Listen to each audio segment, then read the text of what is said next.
ग्रामीण न्यूज चॅनलमध्ये आपल्या सर्वांचं स्वागत। माझ्या समाज बांधवांना मानाचा मुद्दा। आज माझ्या हातात एक वृत्त आलेलं आहे।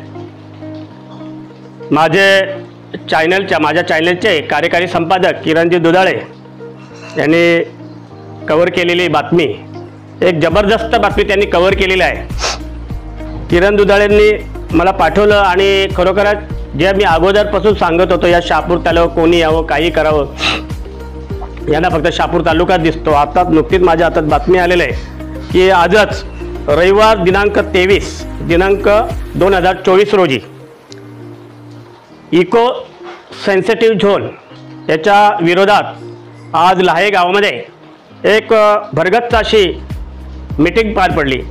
या मीटिंगमध्ये परिसरातील सर्व शेतकरी उपस्थित होते।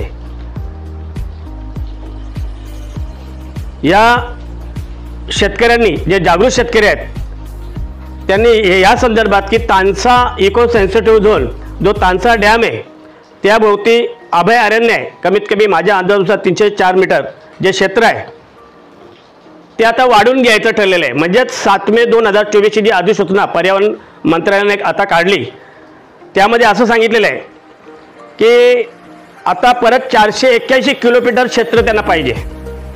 म्हणजे परिसरातील जी गावं आहेत त्या गावांचे शेतकरी बाधित होतात आणि म्हणून ही तानसा जो इको सेन्सिटिव्ह झोन त्याला लगत असलेली अजून जी काही शेतकऱ्यांची गावं आहेत ती त्यांना पाहिजेत आणि त्यामुळे तो वाढवण्यात आलेला आहे। हा नुसता शहापूरमध्येच नाहीत, तर त्यामध्ये भेवंडी, मोखाडा, वाडा अशी 161 गावं आहेत आणि त्यामुळे 161 गावातील शेतकरी बाधित होणार आहेत। त्यामुळे हा इको सेन्सिटिव्ह झोन याच्या विरोधात आज पंचक्रोशीतील जागृत शेतकऱ्यांची मीटिंग झाली।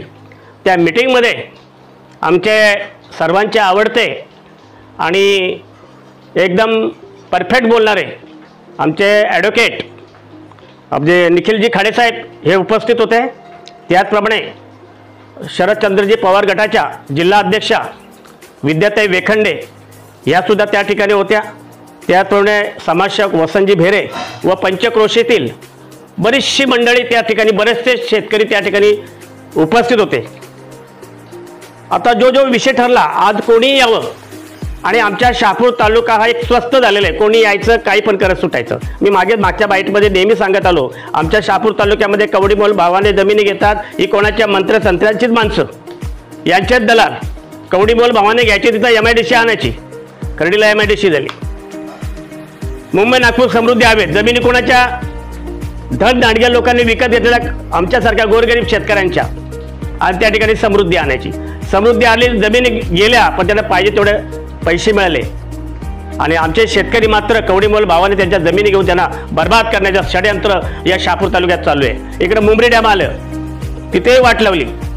आज जो तानसा बादसा धरण आहे त्या ठिकाणी, आज जे धरण आहे त्याखाली जमीन जी गेली, अजूनही विस्थापितांना त्यांना जागा मिळत नाही। आणि असे असताना कोणी यावं, पाईप लावून घ्यावं, गॅस लाईन आणावं, आमच्या शहापूर तालुक्यामध्ये यायचं, काही पण करून जायचं। आज हीच परिस्थिती आहे। ज्या केंद्रीय मंत्रालय पर्यावरण मंत्रालयाने जी अधिसूचना जाहीर केलेलं आहे, म्हणजे त्यामध्ये इको सेन्सिटिव्ह झोनमध्ये अजून वाढून पाहिजेत, म्हणजे शेतकऱ्यांच्या जमिनी बाधित करायच्या। या ठिकाणी खरोखरच शेतकऱ्यांना एक भीक मागायची पाळी आलेली आहे। उद्या तू बोलते तुमची घरं पण आम्हाला द्या, आपण द्यायची का? नाही, अशी परिस्थिती या शहापूर तालुक्यामध्ये निर्माण झालेली आहे। आणि त्यामुळे मी एक आवाहन करतो की शहापूर तालुक्यातील सर्व शेतकरी बांधवांनी एकत्र यावं। सर्व शेतकरी जे बांधवांच्या ज्या जागा बाधित होणार आहेत त्यांनी ताबडतोब हरकती नोंदवाव्या। त्याचप्रमाणे आपलं जे म्हणणं आहे ते आपल्या ज्या पक्षातील ज्या तरुण असतील, जे शेतकरी वर्ग, ज्या चाहते असतील, ज्या पुढाऱ्यांचे, त्यांना आपले म्हणणे सांगावं, आपलं गाऱ्हाणं सांगावं। त्याचप्रमाणे मोर्चे, आंदोलने यासाठी समर्थ राहावे आणि कोर्ट न्यायालयीन लढाई लढावी, कारण त्याशिवाय आपल्याला न्याय मिळणार नाही। आणि ही मीटिंग लावण्यासाठी ज्यांनी अतुनात प्रयत्न केले ते लाहेगावचे रवींद्र भोयर, ज्ञानेश्वर भोईल व जितेंद्र गावट यांनी मात्र या तरुणांनी खूप मेहनत घेतलेली आहे। मला एकच सांगायचं आहे की बाबा, आपल्या जमिनी ह्या कवडेमोल भावामध्ये गेलेल्या आहेत। आपण ज्या लोकांना मोठं करतो तिथं आपल्या उरव बसतात। आज जे जे कोणी असतील मंत्री संत्री जे कोणी असतील यांच्याच ज्या जागा जमिनी त्या फार्मर मग त्याच लोकांच्या आहेत. म्हणजे चाऱ्या बाजूने आमच्या मुंड्या मुस्कटाचं काम चालू आहे आणि त्यामुळे आता तुम्ही ठरवा काय करायचं काय नाही. आणि म्हणून हे जे इको सेन्सिटिव्ह झोन आहे त्याला विरोध करा, ते होऊन दिले जाणार नाहीत ही शपथ घ्या. एवढंच बोलतोय. जय हिंद, जय महाराष्ट्र. ह्या ज्वलंत विषयासाठी आज लाहे येथे रविवार दिनांक 23 जून 2024 रोजी आपल्या पंचक्रोशीतील जे जागृत शेतकरी आहेत त्यांची एक आपण मीटिंग घेतलेली आहे. तानसा अभयारण्य आणि तानसा जो डॅम आहे त्याच्या भोवती असलेलं जे तानसा अभयारण्य होतं हे साधारणतः 304 किलोमीटर जे क्षेत्र होतं ते ही जी 7 मे 2024ची जे केंद्रीय पर्यावरण मंत्रालय आहे त्यांनी एक अधिसूचना दिलेली आहे आणि त्याच्या अनुषंगाने 481 वर्ग किलोमीटरमध्ये हे जो तानसा इको सेन्सिटिव्ह झोन आहे तो वाढवण्याचं एक घाट घालण्यात आलेला आहे. केवळ शहापूर तालुकाच नाही तर भिवंडी तालुका, मोखाडा तालुका आणि वाडा तालुका या 4 तालुक्यातील जवळजवळ 161 गावं याच्यामध्ये बाधित होणार आहेत. थोडक्यात बघितलं तर हा फक्त कागदोपत्री घोडे नाचवण्याचा खेळ चालू आहे आणि शेतकऱ्यांच्या जमिनीवर हे जे एक नवीन संकट आलेलं आहे इको सेन्सिटिव्ह झोन याला विरोध करण्यासाठी इथे सर्व ग्रामस्थ जमलेले आहेत. आमच्या भगिनी आणि शरद पवार राष्ट्रवादी गटाच्या जिल्हा अध्यक्षा विद्याताई वेखंडे, आमचे बेरेदादा, बाकी सगळे वेखंडे पंचकोशातले काहींची जे आहेत सर्व इथे जमलेले आहेत आणि याच्या दृष्टीने आम्ही ठरवलेलं आहे की हे तानसा इकॉनॉमिक झोन आहे, इको सेन्सिटिव्ह झोन आहे, याला विरोध करायचा आणि आम्हाला हा नकोच आहे. त्यासाठी सर्वात पहिले की हरकती नोंदवणं, त्यानंतर राजकीय पुढाऱ्यांकडे जाऊन आपलं जे म्हणणं आहे ते मांडणं आणि त्याच्याही पुढची स्टेप राहील की आपण मग त्याच्यासाठी मोर्चे काढणं आणि नाही झालं तर कोर्ट न्यायालय याची लढा द्यायची आपण सर्वांनी तयारी ठेवलेली आहे. याच्यामध्ये एक एकदम शॉर्ट नोटीसवर इथे ही जी काही सभा झाली त्यासाठी रवींद्र भोईर, ज्ञानेश्वर भोईर आणि जितेंद्र घावट आणि सर्व जे लाह्यातले जे सहकारी आहेत त्यांचं मी मनापासून आभार मानतो आणि हा लढा आपण पुढे चालू ठेवू अशी एक आशा ठेवतो. आज लाहे गावामध्ये इको सेन्सिटिव्ह झोनच्या विषयावर चर्चा करण्यासाठी आणि पुढील आराखडा तयार करण्याकरता जी मीटिंग झाली त्या मीटिंगमध्ये सर्व ग्रामस्थ आणि परिसरातले सर्व आमचे सहकारी सगळे इथे एकत्र झाले. पहिल्यांदा मी निखिल तुझे आभार मानते, निखिल खाडेचे, की त्याने खूप अभ्यास केला या विषयाचा आणि जी आर काढून आणि त्या विषयाचा अभ्यास केला आणि त्या अभ्यासामधून त्यांनी सगळे हरकतीचे फॉर्मेट वगैरे सगळं तयार करून घेतलं. त्याबद्दल मी पहिले तुझे आभार मानते, कारण तुमचं तरुणांची जबाबदारी आहे हे सगळं सांभाळणं. कारण तरुण जेव्हा पुढे येतात तेव्हा नक्कीच काहीतरी त्याच्यातनं चांगला मार्ग निघेल असं मला तरी वाटते. आणि हे करत असताना आज मला आश्चर्य वाटते शासनाचं, की शासनाचं चाललंय काय, शासनाचं डोकं ठिकाण्यावर आहे की नाही, किंवा या ठाणे जिल्ह्यावर काय चाललंय करायला घेतलं या शासनाने हेच समजत नाही. आज तुम्ही बघितलं की इको सेन्सिटिव्ह झोन आहे, पण त्याच्या आधी ही 3 धरणं आमच्या तालुक्यामध्ये, या 3 धरणांच्या नंतर झालं 3 धरणं, तर हा हायवे आला NH3 हायवे झाला, तो वाढला. त्याच्यात म्हणजे तो झाला नाही तर लगेच समृद्धी महामार्ग आला. समृद्धी महामार्गामध्ये देखील कितीतरी शेतकऱ्यांचं नुकसान झालं, कितीतरी शेतकऱ्यांच्या जमिनी, काही शेतकरी भूमिहीन पण झाले.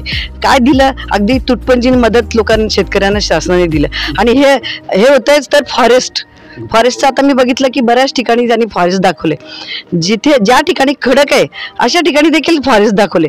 आता इको सेन्सिटिव्ह झोन, आता या इको सेन्सिटिव्ह झोन कशासाठी आहे तर तुम्हाला वातावरण चांगलं ठेवण्यासाठी किंवा निसर्ग सांभाळण्यासाठी.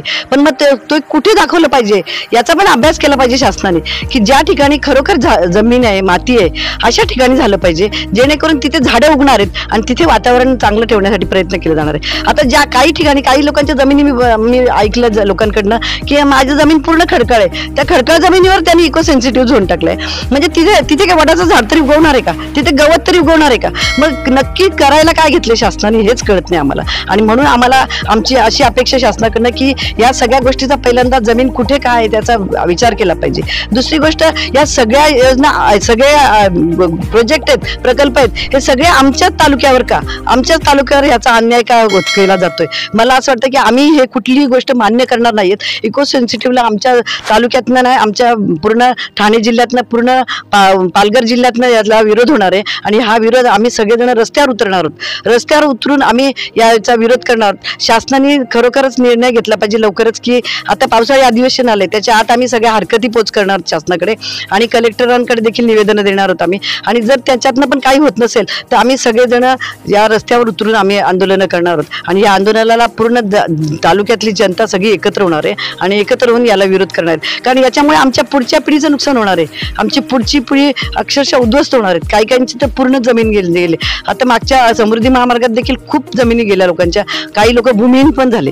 पण भूमिहीन झाल्यानंतर त्यांना कुठे विस्थापित झालेला ना, त्यांना कुठेतरी त्यांना व्यवस्थित कुठेतरी स्थापित केलं पाहिजे याच्याकरता देखील शासनाने लक्ष दिलं नाहीये. कितीतरी लोकांच्या जमिनी गेल्यानंतर त्यांना कुठेतरी उभं केलं पाहिजे, त्यांना दुसऱ्या ठिकाणी कुठे जमिनी दिल्या पाहिजेत किंवा कुठल्या दुसऱ्या ठिकाणी किंवा त्या जमिनी घेण्याकरता दुसऱ्या ठिकाणचे त्यांना कुठे चांगला भाव दिला पाहिजे, हे देखील शासनाने केलं नाहीये. आज अशी परिस्थिती आहे की जे विस्थापित झालेत त्यांना दुसरीकडे जमिनी घेण्याकरता, कारण समृद्धी महामार्गामध्ये जमिनी गेल्यात, काही लोकांना चांगला भाव मिळाला, काही लोकांना खूप कमी भाव मिळाला. त्यांनी कशा पद्धतीने भाव ठरवले हे पण कळलं नाही आम्हाला. पण ते ठरवत असताना कोण विस्थापित झाले याच्याकडे जास्तीत जास्त लक्ष दिलं पाहिजे अशी आमची अपेक्षा आहे. आपण बघितलं की बादशाह धरणात जमिनी गेल्यात, त्यांना कितीतरी लोकांना अजूनपर्यंत न्याय मिळालेला नाहीये. हे शासन कधी या गोष्टींकडे लक्ष देणार आहे? तर या सगळ्याकडे शासनाने लक्ष दिलं पाहिजे अशी आमची अपेक्षा आहे. आमचे सगळे शेतकरी हरकती घेणार आहेत आणि त्या हरकतींना न्याय मिळाला पाहिजे आम्हाला, असं आमची अपेक्षा आहे. आणि ते करण्याकरता शासनाने आम्हाला सहकार्य करा अशी आम्ही अपेक्षा करतो शासनाकडनं. धन्यवाद.